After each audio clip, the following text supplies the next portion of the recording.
আসসালামু আলাইকুম সবাইকে। বাসায় আসার মূল কারণ মুরগিগুলোর জন্য। অনেকেই ভাববেন যে ভাই মুরগির রুম পরিষ্কার করার জন্য আপনি রাজশাহী থেকে আসছেন। আমাদের মুরগিগুলো এখন কিন্তু মাশাআল্লাহ অনেক সুস্থ। তবে একটা ব্যাড নিউজ, আমি হচ্ছে 8টা হাঁসের বাচ্চা নিয়ে আসছিলাম, 2টা কাইটে গেছে, মানে মারা গেছে। আমাদের মুরগির বাচ্চা থেকে কিন্তু হাঁসের বাচ্চা দেখলাম খুব দ্রুত বড় হচ্ছে, আর ওদের ঘোরাফেরা শেষ, এখন ওরা একাই ঘরে উঠতেছে। এটা কিন্তু আমার আরেকটা শখের জিনিস। আমি প্রথমের দিকে ভাবছিলাম আমাদের মুরগির বাচ্চাগুলোর ভেতরে আর কি মুরগ বেশি হবে, তবে 20টার মতো আমি গুনলাম। আসসালামু আলাইকুম সবাইকে। তো অনেকেই জানেন যে আমি রাজশাহীতে কয়েকদিন ধরে থাকতেছি, দেন আজকে বাসায় চলে আসছি। আসার কারণটা বলতেছি। বাসায় আসার মূল কারণ এই যে আমার মুরগিগুলোর জন্য মূলত আজকে বাসায় আসছি। আগে 2টা ভিডিও সার্চছিলাম যে মুরগি কিভাবে নিয়ে আসছি, দেন কিভাবে রাখছি, এই 2টা ভিডিও সার্চছি। দেন আজকে আপনাদেরকে দেখাবো যে আমার মুরগিগুলোর বয়স কতদিন হলো, কেমন ওজন হলো, পাশাপাশি আমার হাঁসের ওজন কেমন হলো। আমাদের হচ্ছে মুরগির রুম, তো মূলত আজকে আসার কারণে এই যে মুরগির রুমগুলো আজকে পরিষ্কার করে দিব। অনেকেই ভাববেন যে ভাই মুরগির রুম পরিষ্কার করার জন্য আপনি রাজশাহী থেকে আসছেন। না ভাই, আসার কারণ যে মুরগিগুলোর আব্বু একাই পরিচর্যা নিচ্ছে, মাঝে সাঝে আমারও একটু নেওয়া দরকার, যার কারণে 2 দিনকার জন্য আর কি রাজশাহী থেকে আসছি এই মুরগিগুলো পরিচর্যা করার জন্য। আমি রাজশাহী যাওয়ার পর আব্বু সেরকম পরিচর্যা করতে পারে নাই, শুধু খাবার টাবার দিছে। কিন্তু এই যে আমি যদি দেখাই গুড়ার ভিতর থেকে আর কি একটা ভাপ আসতেছে, আর এর ভেতর থাকলে এমনি মুরগির অসুখ বিসুখ হতে পারে, যার কারণে আজকে এগুলো আবার পরিষ্কার করবো, দেন উল্টাই পাল্টাই দিব। আমাদের মুরগিগুলো এখন কিন্তু মাশাআল্লাহ অনেক সুস্থ সবল, এমনকি এখন পর্যন্ত একটাও কাটে নাই।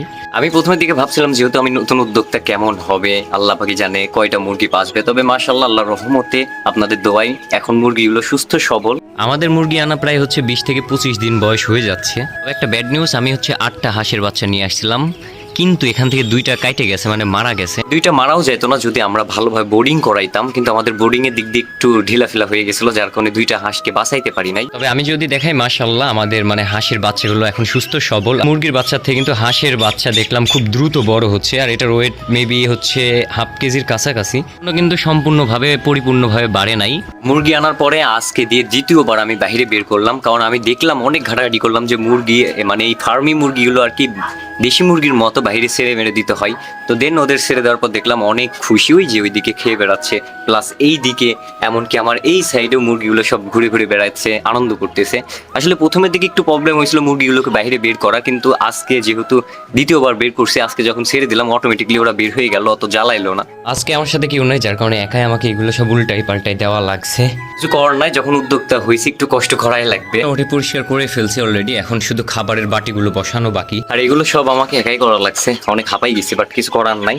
এখন খাবারের বাটিগুলো দিব, দেন মুরগিগুলোকে আর একটু আধা ঘন্টা 1 ঘন্টা বাইরে রেখে আবার ঘরে উঠাইতে হবে। কিছু রেডি, আমি এখানকার জানলা খুলে দিছি যাতে ভেতরকার ভাব বাইরে বের হয়ে যায়, আর এই দরজাটা এখন খুলে রাখবো, যত দুর্গন্ধ বা ভাব আছে ভেতরে একটা গরম ভাব সেগুলো বের হয়ে যায়। ওদের ঘোরাঘুরির ভাব দেখে মনে হচ্ছে ওরা আর কিছুক্ষণের ভেতরে আর কি একে একে ঘরে উঠবে। বিশ্বাস করেন ভাই, এই জিনিসটা দেখার জন্য এত কিছু করা। দেখেন মানে আপনার যখন শখের জিনিস চোখের সামনে দিয়ে এত সুন্দরভাবে ঘোরাফেরা করবে প্লাস খেয়ে বেড়াবে, এই অনুভূতি, এই ফিলিংসটা মানে বলে বোঝানো যাবে না। যারা উদ্যোক্তা তারাই অবশ্যই বলতে পারবে যে আসলে শখের জিনিস যখন এইভাবে ঘোরাফেরা করে খাওয়া দাওয়া করে, দেন কি বলবো, বলার ভাষা নাই। আমার মিঠু, কি গো মিঠু সোনা, তুমি রাগ করছো আমার প্রতি?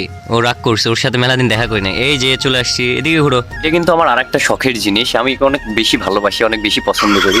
ও প্রথমের দিকে আমাকে দেখলে অনেক লাফালাফি করতো, অনেক ভয় পাইতো, কিন্তু এখন আস্তে আস্তে মিশুক হয়ে যাচ্ছে, কারণ ও মিস করতেছে। হ্যাঁ, যখন বাসায় ছিলাম অনেক জ্বালাইতাম, এখন দেখতে পাচ্ছে না, দেন ও মিস করতেছে, প্লাস এখন সাথে মিশার চেষ্টা করছে। ওদের ঘোরাফেরা শেষ, এখন ওরা একাই ঘরে উঠতেছে, এই জিনিসটা বেশি ভালো লাগতেছে। এই যে আমাদের মুরগি একাই ঘরে উঠে খেলাধুলা করতেছে, কারণ জায়গাটা পরিষ্কার করে দিছি তো একটু অন্যরকম লাগতেছে, যার কারণে ওরা একটু খেলাধুলা করছে।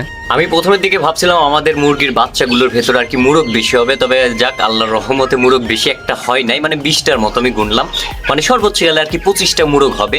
যেহেতু 100টা আমরা কিনছি, 100টাতে যদি 25টা মুরগই না হয় তাহলে ডিম দিবে কেমনে? যাক, ভালো লাগতেছে বিষয়টা। আমাদের হাঁসের বাচ্চাগুলোকে আপাতত বাহিরে রাখবো, একটু বাহিরের ওয়েদারটা একটু উপভোগ করুক। তো আজকের ভিডিওটা মেনলি এই পর্যন্তই ছিল। আমি নতুন উদ্যোক্তা, যারা আপনারা অবশ্যই মানে অনেক আগ থেকে এরকম ফার্মি মুরগি পালেন, বিস্তারিত কমেন্টে বলবেন যাতে আমি আরো ভালোভাবে ওদেরকে লালন পালন করতে পারি। তো যাই হোক, আজকের ভিডিওটা মেনলি এই পর্যন্তই ছিল। ভালো লাগে লাইক কমেন্ট শেয়ার করবেন, আর যারা নতুন অবশ্যই পেজটাকে ফলো দিয়ে পাশে থাকবেন। সে পর্যন্ত সবাই ভালো থাকবেন, সুস্থ থাকবেন, নিজের খেয়াল রাখবেন। আল্লাহ হাফেজ।